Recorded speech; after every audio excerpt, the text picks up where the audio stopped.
long to get back together, but it's really a joy to see you all. So thank you for coming this evening. I'm not going to say too much about the exhibition because it's art and you can make your own mind up about it, I guess.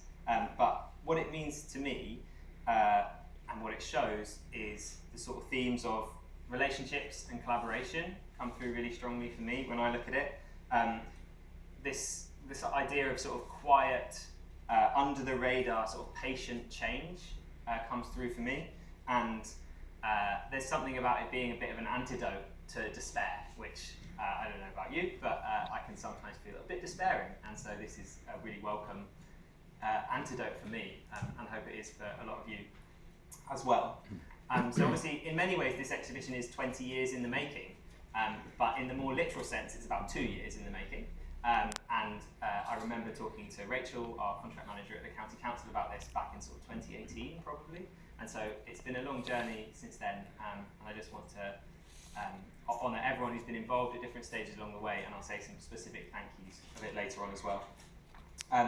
If you're here, you probably already know about CAG Oxfordshire, so I'm not going to explain what we do to you. You'll be pleased to hear. But if I was going to try and boil down what it means to me, it's really about 3 things. It's people making change happen together. And those are the sort of 3 key ingredients, I think, of everything that CAG Oxfordshire does. And you need all of those things to build a successful grassroots climate action movement, which is what we are, to me. And it's a real pleasure to be part of that with you all. Another key thing that comes up for me is that we're about showing, not telling.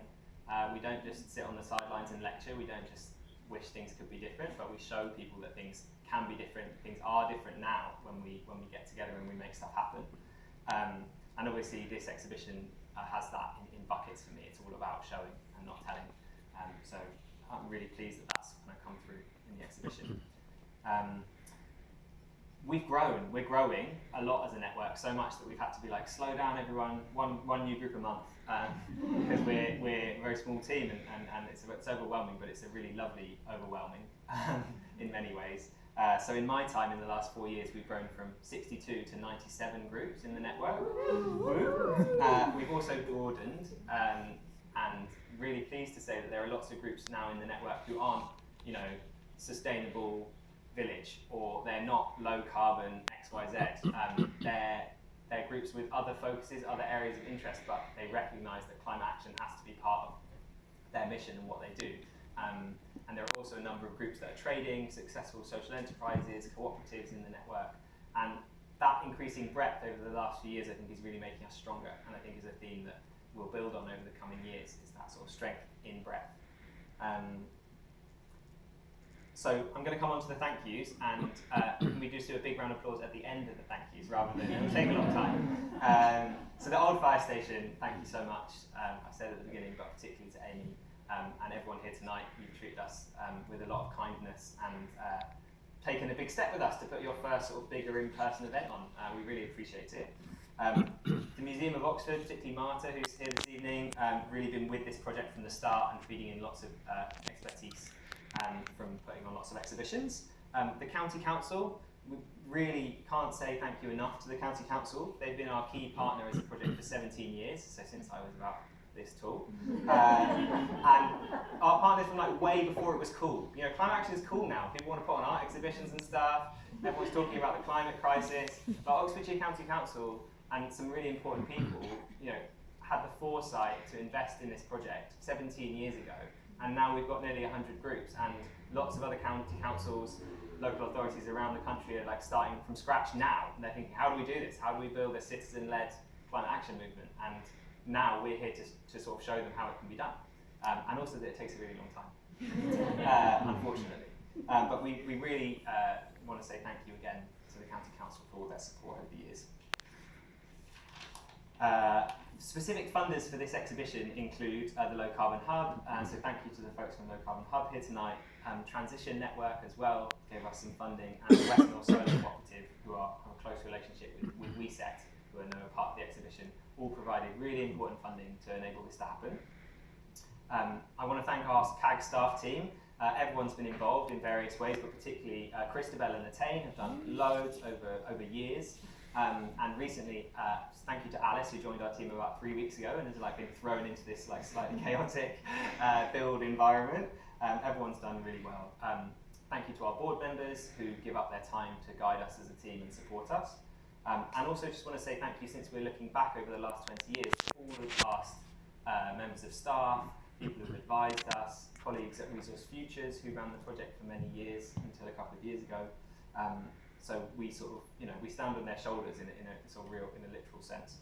No, in a metaphorical sense. It would be very tall if we all stood on each other's shoulders. I want to thank Transition Network for also giving the original seed of the idea for this project. They, in COP21, way back in 2015, they did 21 stories for COP21, and that idea has sat with me over the number of years, and then it's then re-emerged into this from the ground up exhibition where we're selling 20 stories. Of course, I want to thank all the CAGs, past and present, and so many people that there's no way we could fit them in this room, in this building, if we switched them all in. So many people have given up their time and energy over the years to make the network what it is today, which is a network that's already making a huge difference now to what our communities look like, to how included people are, to whether they have good work, to whether their environment is clean and healthy, but it's also protecting the stability of our own climate for future generations. So a huge thank you to everyone who's been involved in the CAG network over the last 20 years. In a very real sense, we couldn't have done it without you. So big round of applause for everyone.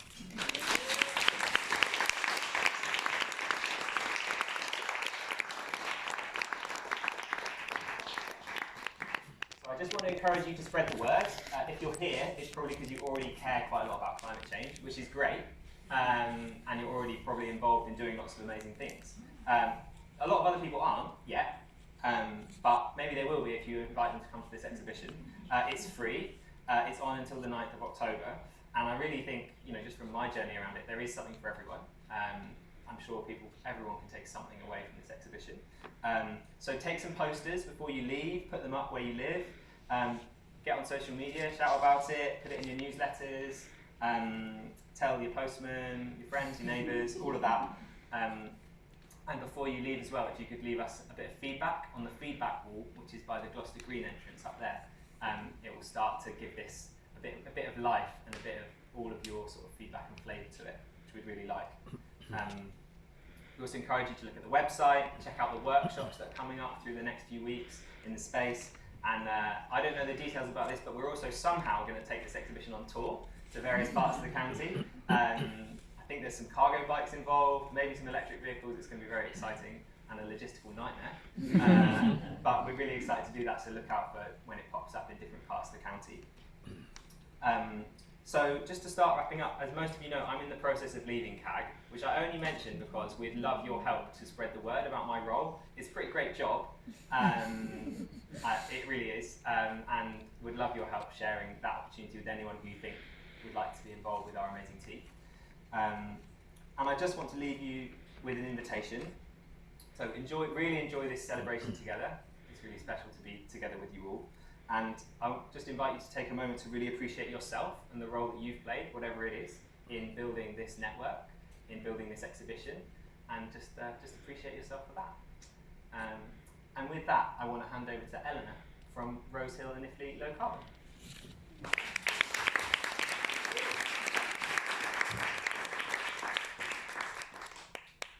Thanks a lot, Henry. And before I start, can I just say how much we in Rose Hill appreciate what Henry's done for the CAG network and all the staff who work with you. What I'd like to say today is that we're a bunch of volunteers. We don't have any special skills, we don't have any money, but we wouldn't exist if it weren't for the CAG network. So I just want to say how it is that you've helped, because actually you're not there with us in Rose Hill and Iffley. You know, we do the tree planting, we do the thermal imaging, we do the repair cafes, we do the installation work and so on. But actually, we couldn't do any of it without CAG. And there are 3 reasons why, I think. The first is really practical. It's enabled us. 8.5 years ago, Peter Lafort and Simon came along and helped us to make a constitution, give us a bit of form.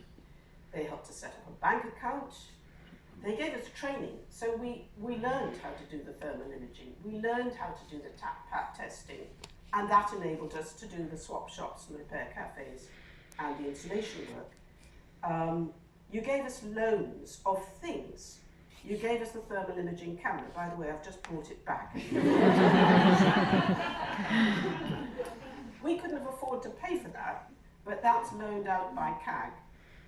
Even the smoothie bike, which is a great kind of, it's a great way to bring kids in. We don't pay for that, but we borrow it from time to time. A key thing that you enable us to do is you help us to do the insurance. We had a nightmare about the insurance last year. Thank you, Anais, for sorting it all out. It's too complicated for amateurs like us, and you kind of got us out of a big hole. And the last practical thing that you've done for us is to give us the odd hand up with some money. So you've funded a few little projects, given us a few £100 that we've used to run a cycle repair workshop with broken spoke, for example. And those practical things are key. You can't run a neighbourhood group without them. The second really important role of CAG, I think, is that you enable us to network. So with the help of CAG, as a sort of, it used to be called the hub of a wheel in the old days before the glue and spine came along. But you've kind of pulled us together with people who can help. So I remember in the early days, 8 years ago or something, Low Carbon North Oxford came and gave us a talk about how to insulate a house. We learned how to do a repair cafe from Low Carbon West Oxford. When other CAGs, local CAGs, have been in trouble, we've been able to say, look, come on, we can do this together. We can help you to start again. And we all help each other from time to time. And the CAGs are not separate entities. They work together. And just as a small example, we have a wonderful CAG in Florence Park, next to Rose Hill. Very, very sadly, earlier this year, the charismatic leader of LEAF died of cancer.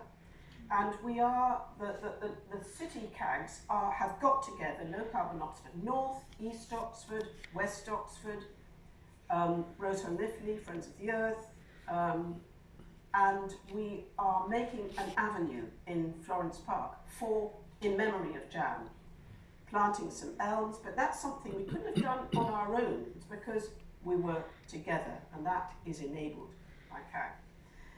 Lastly, the way that you have helped us is with our ethos. I was lucky enough to be a director for the first year, and hugely impressed by the people who give more than the time that they're paid for to CAG, and all the volunteer directors as well. Sometimes you feel doubt in what you're doing. It all seems so small in face of the enormity of climate change, as Henry was saying. But when there is a bunch of people there connecting you with other people who are saying, look, you are not being a stupid idealist to run a swap shop which maybe only 10 people come to the first time because they don't know it's happening because you've been bad at your advertising. Well, things go wrong.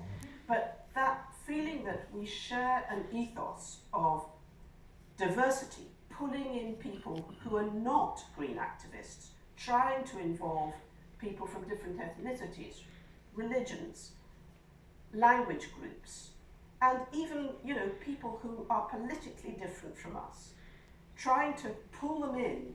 And I think one of the things I love about CAG is that it's not patronizing. Doesn't say it's not holier than thou. And I think that's something we've learned from hugely. The sense of community, of course, it's in the name. We can't do things about climate change unless we work with everybody. We have to do everything now. We have to insulate our houses, we have to put up solar panels, we have to plant trees, we have to stop wasting things, we have to change the way we eat, change the way we move, all those things. We can only do them all together if we all act together in our own ways. And that sense of community is something that CAG has really given us. And lastly, the unashamed focus on climate change. It is the big disaster roaring towards us. And together we can face up to it. So thank you, CAG.